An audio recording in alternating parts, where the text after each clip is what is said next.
the intentions were so pure. It wasn't like I set out to create this like massive brand. Like no way by any means did I like preempt or expect those things to happen.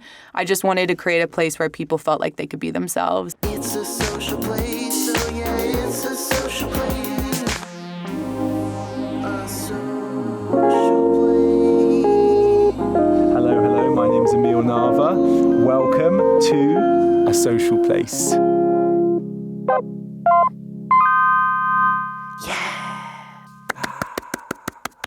Alex Russick is over in the control station. He is bringing us the sounds. Today, I'm excited to have a very special guest, Sam Abrahart. Sam is the founder, CEO of Mayfair. It is an amazing fashion brand, and they believe heavily in the use of positive mental health. And I think that in the world today, that is so important. So we are blessed to have her coming on today and talking about her experiences and her journey. And I cannot wait for that segment of the show. So today I would love to welcome Sam Abrahart. That's right. You nailed it. I know. Sometimes I worry I don't say names right, you know? It's like one of my things I get nervous about. That and eating in front of people. Oh my God, I love that. Yeah, I can eat in front of people now, but it's always weird. What a start. What a start. Bringing the food. So, how are you? I am good. I'm doing good. I'm so excited to be here. I said it's been a long time coming for us. It has. I mean, I can't wait to even get into how we met and stuff because it's kind of wild, but I'm just so excited to be here and to chat. I always enjoy our chats, so I'm stoked. Yeah, I did a little intro, you know. I said I think that like one thing I've enjoyed so much about the time we spent together is just our shared outlook, you know, on the world. And you know, I was just saying that I think it's a big statement to say like we're trying to like change the better of people's mental health like, across the world. It's a big thing to say, but I do think that we both believe it, right? That even in the smallest way, if we can make people feel better and happier or safer or whatever it is, the better, you know? So true, yeah. So, well, we jumped straight into it. We got a little list of questions. I love it. Just, you know, it's just to be professional. But yeah, why don't we start with how we met? Oh my gosh. So I was actually looking at our DMs like yesterday. I can't even remember how did it start? Do you want me to pull them up? Yeah. I have them right here. The receipts. The real receipts. But no, okay, so I knew Emil through Christina. Yes. So I had known Christina for a long time in the past and knew of you through her, but didn't really ever get introduced to you. And I remember like seeing, you know, your story and just like you post things, and I was just like, well, you did say that you met me in a bar, didn't you? When I was on the Sauce. You know, luckily I can talk about it now because I'm off the Sauce. But Sam met me at I was a pretty wild man. It was when you guys first started dating. It was a very, very brief interaction. So I feel like it was like semi our first meeting, but kind of not. But yeah, Emil was very drunk, was a crazy, and honestly, it was just like in a split second. But I remember then seeing through Christina, like your life change and just your story and the kids and everything. And so I remember at one point I saw you post something about your mental health, and I was like, I feel like I should reach out to him. And I can't remember if I followed you or something at that moment. And then I want to say it was a couple of days later, you just DM'd me. And you said such a great brand. And I was like, this is so crazy because I was just thinking that I needed to message you and talk to you.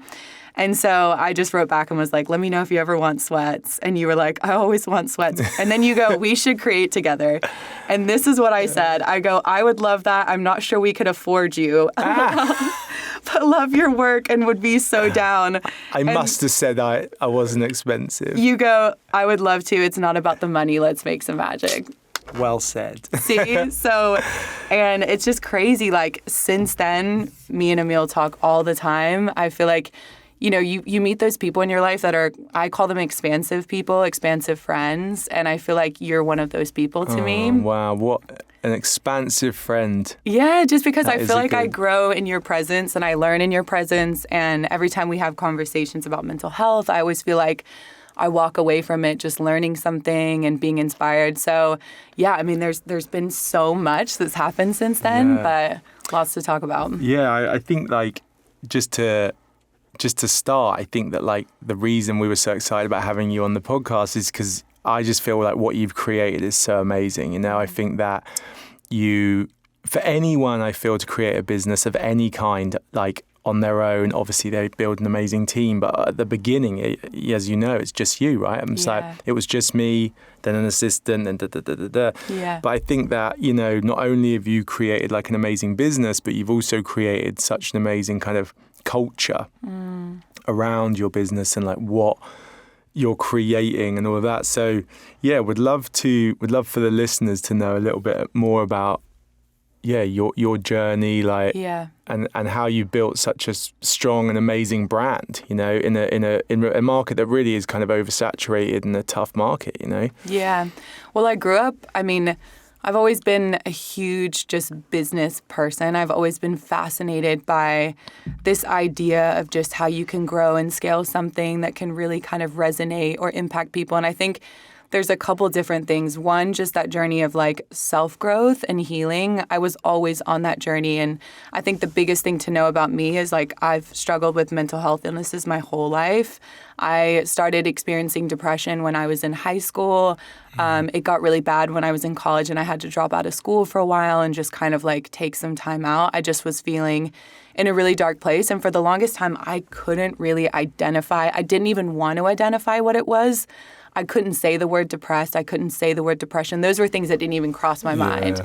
You know, like we all do as human beings, I just kind of dove into these coping mechanisms and played these roles in life because I was trying to escape the thoughts in my head. So the first role would be, you know, I played college soccer and I dove into that. That was like what I was known for. That was what I felt the world valued from me. So I just leaned into that.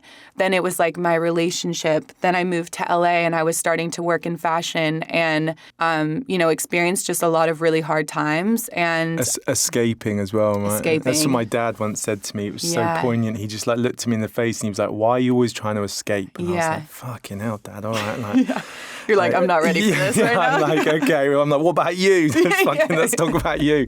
But yeah, sorry, go on. No, so I think it just, you know, to kind of like set the scene on Mayfair, it really was something that I personally experienced. And I just would get on the internet, and I think 2016 was a really, really dark time for me. Anyone that has depression knows that, you know, these transformative periods of your life where you're going through this like life change. So for me, it was like career. I had just gotten married. I was in a new state. It was almost like every single thing was at this crossroad, and your emotions are already so heightened. I didn't feel like I had like value in the world because I was like changing careers.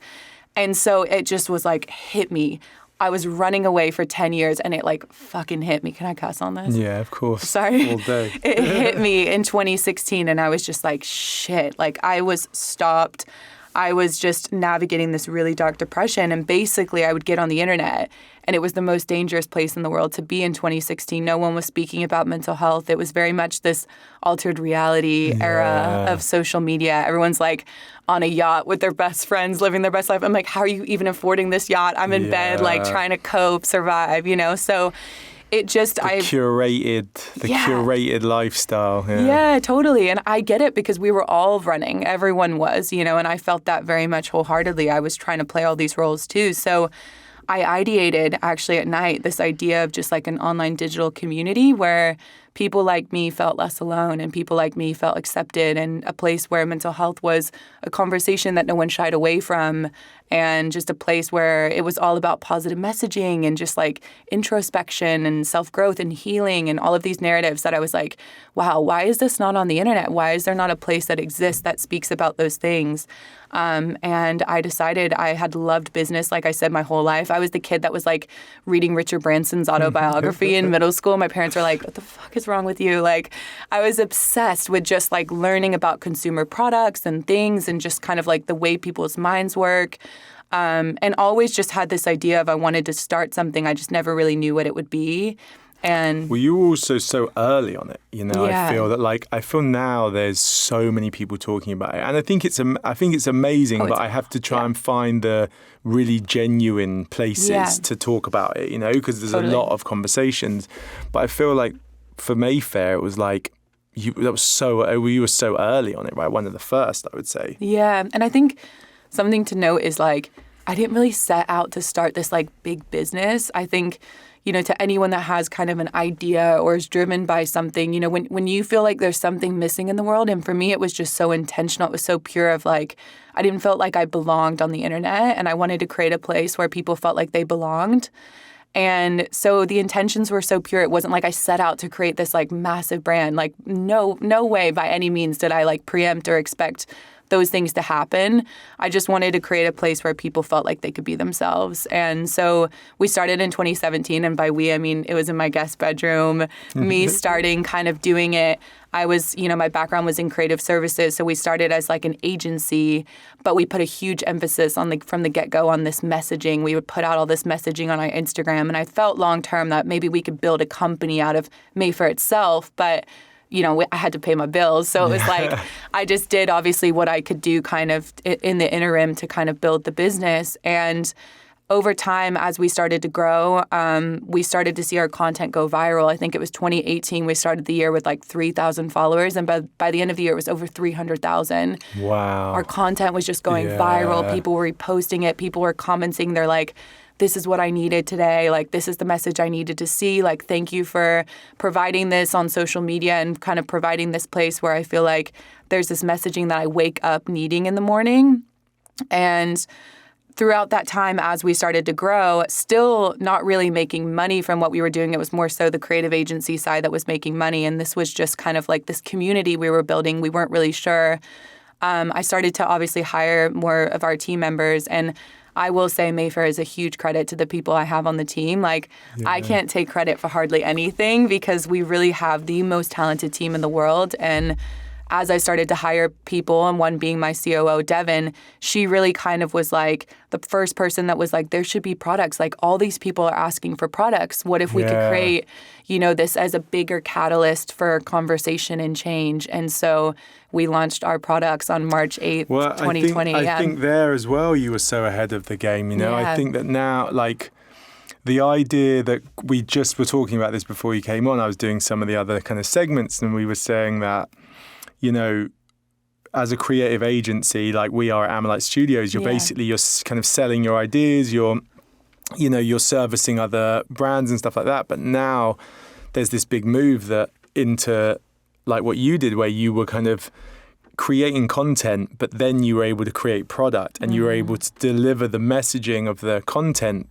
but on actual physical items, you know, because and then your biggest one was the empathy, kind of the empathy jumper, right? That was, tell me a bit about that, how that came about. You know, my parents were always those people growing up that was a word that was like said in my house all the time, is to like think about other people's perspectives and just be conscious of the way that you can make someone feel and the impact you can have on someone else's journey. And so it was very much my mom and dad that were like always, you know, they were like, this word is so underrated. This is a word that like we want to teach you growing up. And I remember at one point they said like empathy would be a cool sweatshirt because we had started making products. And so, you know, we mocked up the sweatshirt, we made the sweatshirt, and I think we launched that sweatshirt at the end of 2020.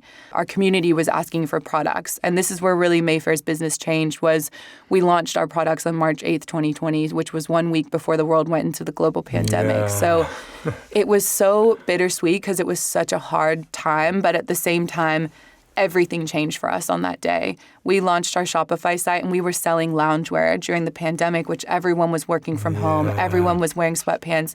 We grew 900% in 1 year. So overnight, we had to figure out, you know, all of a sudden we're this creative agency and we're figuring out customer service, manufacturing, supply chain. I've never done any of this. You know, I've never like created an e-com brand or anything. So we figured it out between the team. And I, again, give so much credit to the team because overnight, everyone almost just locked into like, okay, you were doing this, but now we need your help doing this. And we've got to learn how to do this and we're going to figure it out. And it felt like we had like 48 hours to become a D2C brand. We had just like so much growth, right off the bat. And we were really lucky because I have an amazing, amazing PR girl on our team. Her name's Lauren. Shout out, Lauren. Shout out to Lauren. We call her Lauren Jenner internally because she really is a Jenner.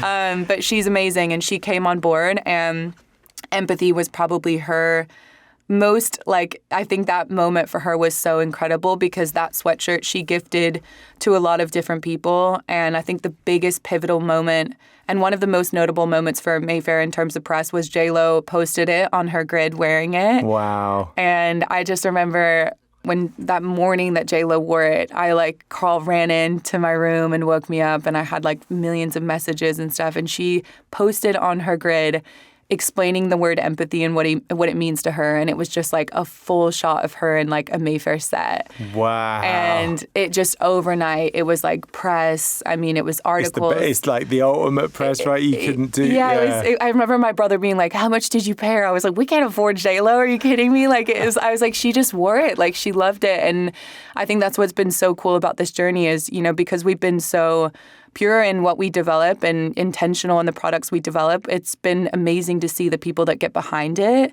and that support it as well. So that's just been something I've been so grateful for. But yeah, empathy was one that it kind of changed our world forever. Yeah, you talk a lot about your team. I wanted to just know, like, how do you kind of create a healthy work environment? I always have trouble with this, trying to work out. Obviously, we're in a high demand business, right? It's stressful. It can be long hours, so I guess I have my own struggles with trying to figure this out. But yeah, how do you kind of create that healthy work environment? One of the biggest things I've learned is just be open to feedback and be open to the hardest feedback. And that's a great one. Leadership is like it's really suppressing your ego and being open to hearing the hardest truths about what people experience in your culture. And, I can say firsthand I've made a lot of mistakes. Like in the beginning, I think I was not healed. I was still very, very new in coming to terms with my depression. I just started therapy. And I was still processing all these things that I had been running away from for so long. So I didn't have boundaries with work. I would work crazy hours a day. And I honestly unintentionally created a culture where people felt like they had to work all the time. And it's only through, my kind of like journey that I've discovered that, as a leader, it's so important to do the self-work. Like, I feel like more leaders today, more CEOs, more business owners, more directors go on that journey of self-work because you create sometimes unintentional things in your culture from the trauma and the things that you experience. And so throughout that process, obviously, I think just being open to hear feedback, like I said, really hard feedback, and having really, really great team members. I learn a lot every single day from the people I have, employed at Mayfair. Every single person, every single day, I am learning. And I think I try to adopt this mentality. And this is a thing that we are really big on in the culture of Mayfair is we have this phrase called never stop learning. Yeah. And just adapting this mentality of being a student of life forever, a student in whatever you do. It doesn't matter if you're a director or you're an intern. You can learn from the people around you. And if you adopt that mentality, you create a culture where people feel like they can not only teach, but they can learn from everyone. Yeah. That's a culture people want to be a part of. So I think that's been the biggest thing for me is like, it's been a humbling journey. Like, honestly, I've made a lot of mistakes, but through those mistakes, I've been able to kind of evolve and change the culture and create my own boundaries with work, which in return has created boundaries for other people where they're like, okay, Sam shuts off when she's out of office. I'm allowed to shut off when I'm out of office. I'm not accessible all the time. And again, I think that that's something that I've learned over time is like the way that you lead, it trickles down to everyone and they kind of adopt that mentality based on the moves that you make. So I think that's kind of been, like I said, the biggest learning, process and curve for me because I've never ran a company before, I'm so new to this. So I'm just, committing to, again, being a student and learning every single day. And hopefully that is a big part of our culture as well. Tell us why Mayfair? The name. Yeah, the name. So the name is a cool story. My parents actually they met at a nightclub in Your parents are Mayfair. English as well. Yeah, my parents we are haven't British. said that. We haven't said that. Yeah, so my parents, I was born in London. Yeah. I feel like people are so surprised to hear that because I don't have an accent. I wish I did because it would just make me so much cooler. When people say like, oh yeah, my parents are, I'm just like, no, they're not. And then I met your parents, I was like, oh yeah, they're really, they're so English. They're so English, yeah. So we grew up in London, outside of London. I lived there till I was about 12. And then my parents, my siblings, we all moved to the States. But, London and England in general is just such a big part of who I am. I spent so much time there. We would go back. All my extended family is there. My parents still live there. My little brother lives there. So it was just such a huge part of my childhood and who I was. And so when I was coming up for the name of the company, I just thought back to my roots. And I remember I was in London and we were kind of just talking about childhood things and my parents meeting and like how serendipitous life was. And my dad was like, yeah, well, me and your mom met at this nightclub in Mayfair. And I was like, which is hilarious because for people who don't know, Mayfair is like the bougie area, the bougie club scene in a way. I always joke, it was the clubs that I'd never get let in. They'd be like, you're wearing trainers, you're not wearing trousers, da la la. Yeah, which is funny because my parents probably never went there either. And they just so happened, I think, through friends one night to randomly end up in that area of town. And so it was funny, even though it was bougie, it was also like the spot to be. You kind of had to get in them clubs. I remember as I got more successful, I could start getting in, and I was like, I made it. Yeah. It's a cool district too. Like, I think it's a cool place. And like I said, they met in a nightclub. So they met and they've been together for over 40 years. And so for me, it was just like, this is how I can create something that I feel like builds a legacy and gives a little bit of a shout out to them and, what they've done for me. So good. Yeah, that's where the name came from. I wanted to ask you, how do you choose creative partners and like people that you want to collaborate with? Well, people just like Emil slide into my DMs. No, I'm kidding. Yeah, exactly. It's true though. I mean, it happens that way sometimes. It is true. But no, I think for creative partners for Mayfair, I mean, we're really curious and interested in people that are kind of unexpected for us. Companies or people. Brands that are kind of shifting culture. I know we talk about that a lot, Emil, of just it's just cool to see people do things differently and, use the internet, use different mediums, apparel as catalysts for change and conversation. And so I think I'm always curious to those kinds of people that are kind of shifting culture or changing the way things are done and also really aligned in terms of brand and values and the things that Mayfair obviously advocates for. Those are the kinds of people and brands and companies that we're interested in collaborating with. Yeah, we were talking the other day, and I won't mention the name, but I think someone that's big had slid in your DMs. It's really famous who wanted to collaborate, but it just kind of didn't quite align with your thoughts and the brand, which I thought was so powerful because obviously, the knee jerk would be that big, powerful influence on social is so important, but I really saw firsthand how clear you are at what aligns with what you're trying to say as a brand. And I think that it feels like more and more now that consumers, they want to know what their brand is doing, right? They want to know that where the clothes they're wearing is from, what the food they're eating. There's this awareness now, I feel, in the world of just people want to know what they're spending their money on and where their money's being spent, and is it actually doing something even to help the good of the world as well, which is an exciting time. Yeah, I think with Mayfair specifically, we try to be so intentional and kind of come back to who we are as a company and does this make sense?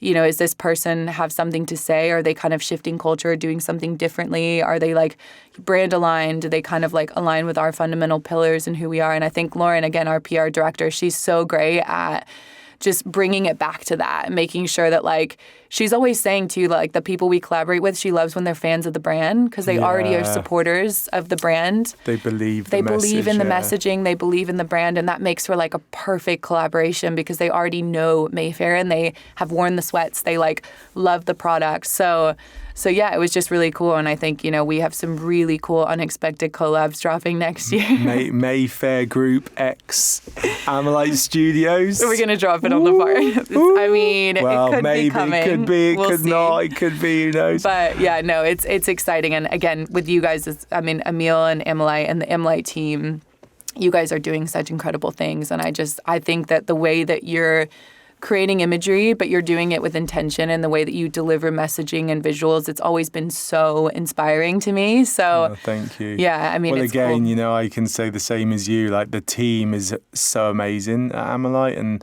really, they're pushing all their voices and what they want to say, and I think that that's what's so important. And yeah, I think you and Mayfair Group have been such an inspiration to us of how you can translate ideas into product, and then the way we can combine visuals and product, I think is so special. Yeah, totally. This is a good question.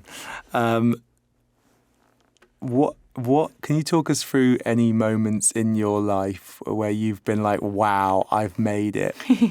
I love that. Because I talk about this all the time, actually, is the fact that, like, in life you can have these amazing ups and amazing downs, and life is like that, right? So even though you have these amazing ups, they can be followed by amazing downs. But what's an amazing up?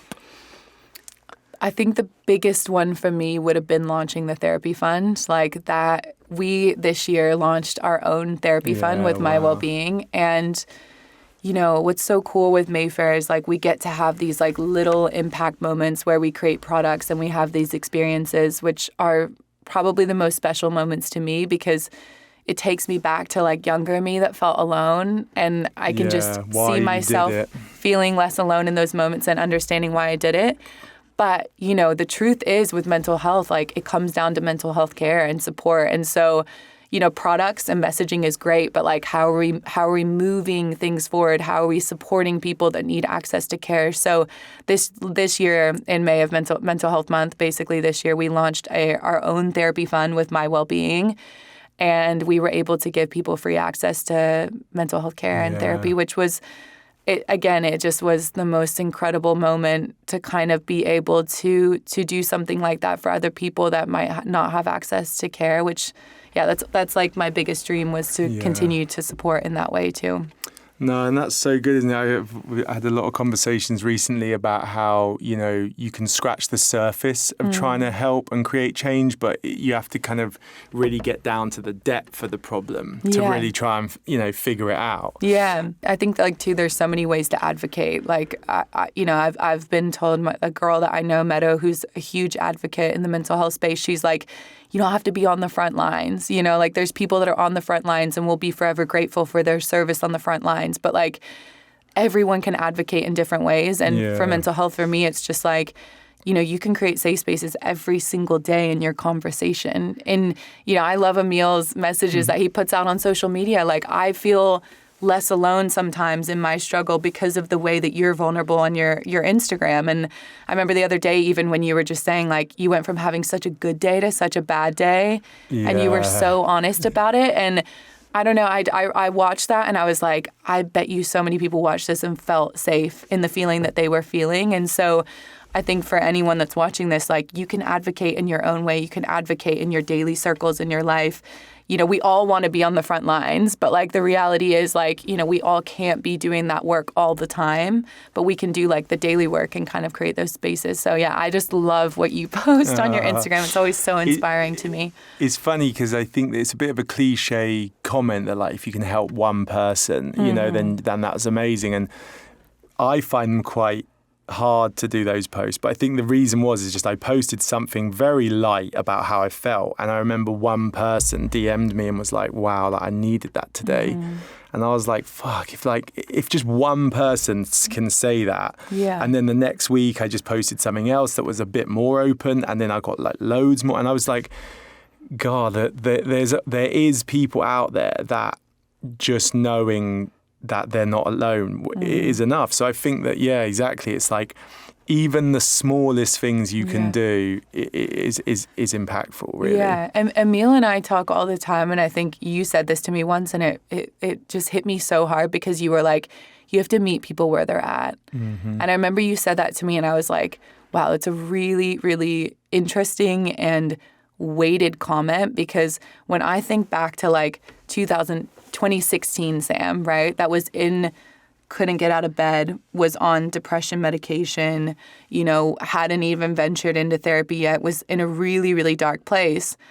I wasn't ready for therapy. I wasn't ready, like, to take on all the work and, like, do all of that. I solely just needed someone to tell me that I wasn't alone in what I was navigating. And that was the only way I, like, felt a little bit better. You know, like, I never felt good. I never felt great during that time. I was solely surviving. My body was in, like, fight or flight mode. But I remember a couple conversations where someone was like, I felt that way. Like, it's okay. Like, you're not crazy. You're not, you know, I felt that way. I felt that feeling. Like, you're not alone. And so I think there's something to say about, like, meeting people where they're at, and like you can do on Instagram or, you know, in conversation, it's like sometimes people aren't ready for therapy, or they can't have access to it, or they can't afford. I mean, it's one of those things. It's a lot of hurdles to be able to get to the point of care.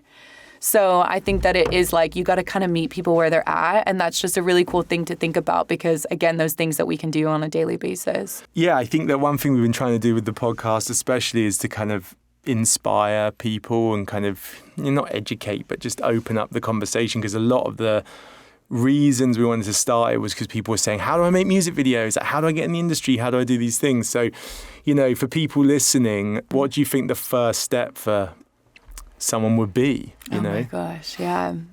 I remember when I started, and probably even up until pretty recently, I was kind of like trying to play this role of CEO, like, and I almost felt like a imposter syndrome, like a bit of a fraud in terms of just like, I didn't feel like I fit this role, but the world told me to play this role. Like as a woman that is like a CEO, you're supposed to come into meetings and be this like hard person that's like yes and no, like very direct, like super harsh, like you almost have to overcompensate, lose your softness, be like super direct, and essentially kind of like this super like. And to me, it was like, I felt weird playing that role, and I was trying to figure out, like, who is Sam in this world of CEO? Like, how do I navigate this and kind of show up in this way? And I felt like a lot of imposter syndrome, and I think a lot of people that are starting in business or a brand, you know, we feel this pressure, especially as a woman, to kind of, like, show up and be what a woman CEO in the world is, like, defined to be.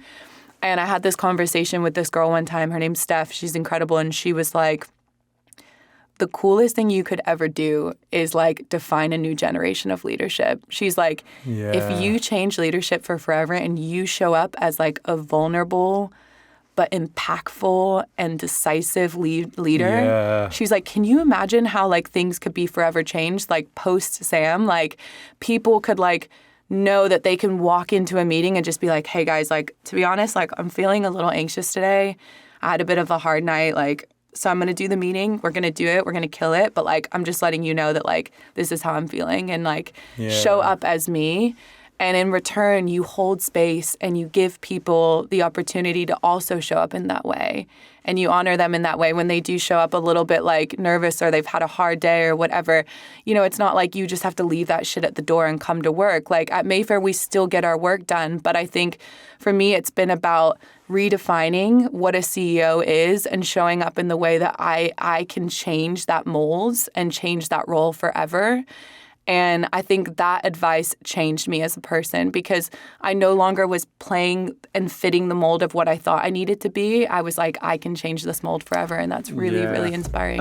Amazingly said. I agree. I think that the traditionalness of the business we're in, I think, needs to change. You know, I think that there's been these things created, like this is how it is, but this is how you should act, and this is how you should do it, and this is how you make a business, and this is how you run a business. And I just think that now with social media, with technology, with all these kind of access points, we can really, as a new generation, define how we make businesses and create brands. Because you know, what a brand is now to what a brand even it was 5 years ago is completely changed. So different. Yeah, it just feels like the game is wide open and you can define what you want and how you want it to run. Totally, yeah. And it's just, again, for me, it's always a learning process. Like, I think the minute you think you know enough about the industry that you're in is kind of the minute that you stop caring and you start progressing. So for me, again, it's that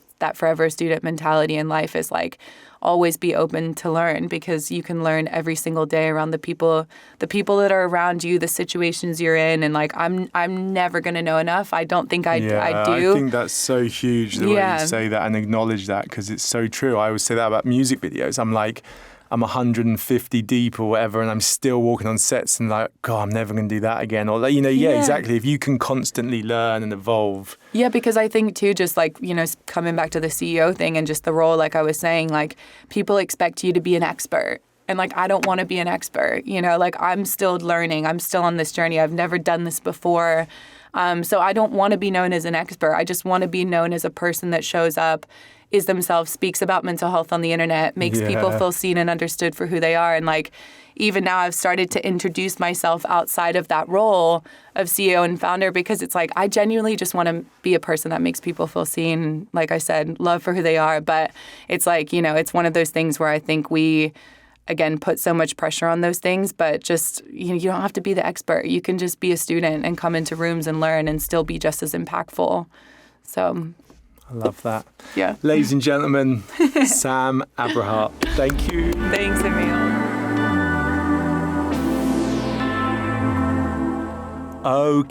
Okay. Listeners' messages. I love this segment. I love to find out what people really want to know. So these have been pulled off my TikTok and social media. Here we go.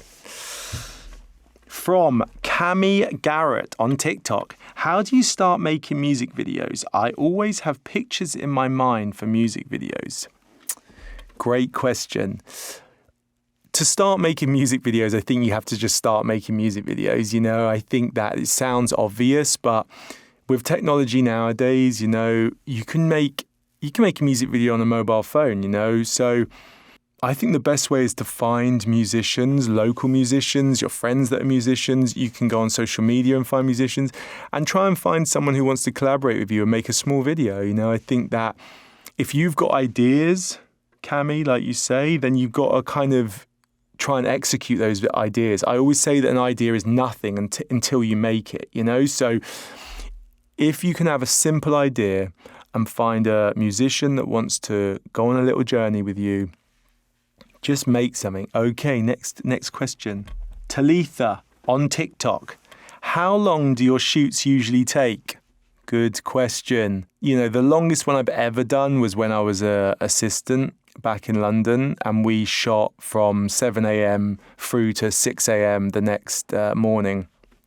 That was insanity, and I don't even think you can do that nowadays. So usually we do like a 12-hour day. It usually pushes to a 14, and, it can go 16, 18. I mean, if you've got one day, it's a lot to get. So the dream is you have a few days, but they're pretty intense. You spend the whole day thinking, I need more time. But, that's where the magic happens. Valentina on TikTok. Who designs your sets? Wow, so many amazing people. I work with lots of different production designers, set designers. I'm going to tag them here because I don't know their tags.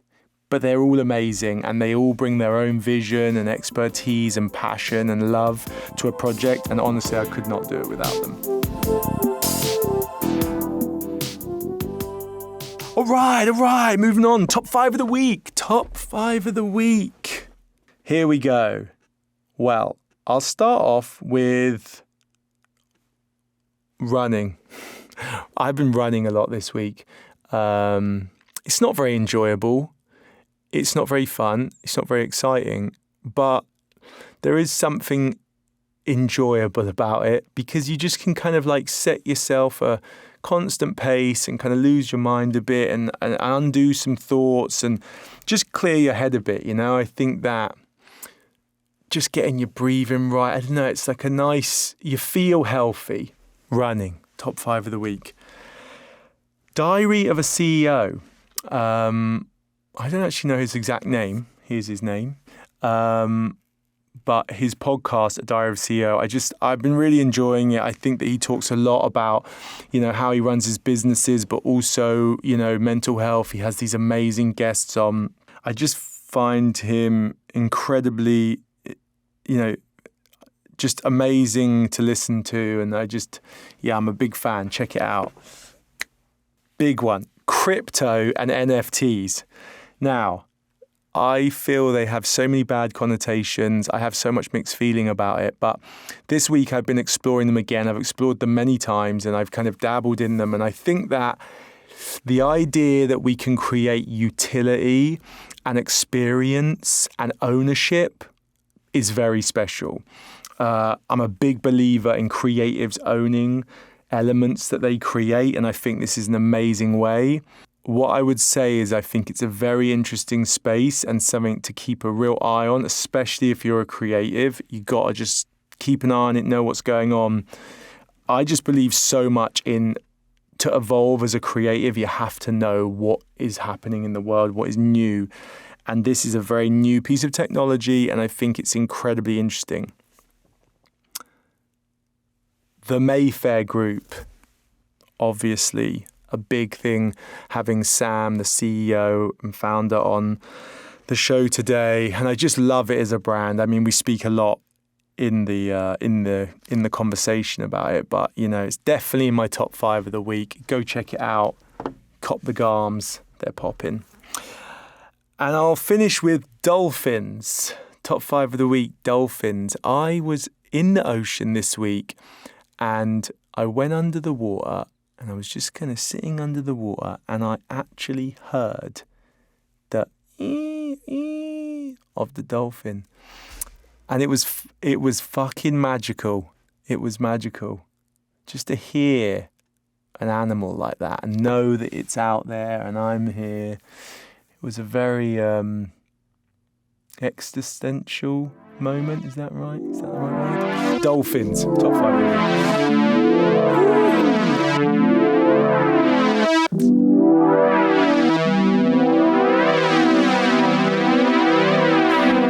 A social place. Yeah. A social place. It has been such a great episode. It's just so fun. I'm enjoying it so much. Shout out to anyone and everyone who's watching. Please like, subscribe, follow for more content. We will be constantly creating back here every week, new guest, new conversations. The good time. The good times. But like, follow, subscribe, A Social Place. It's a social place.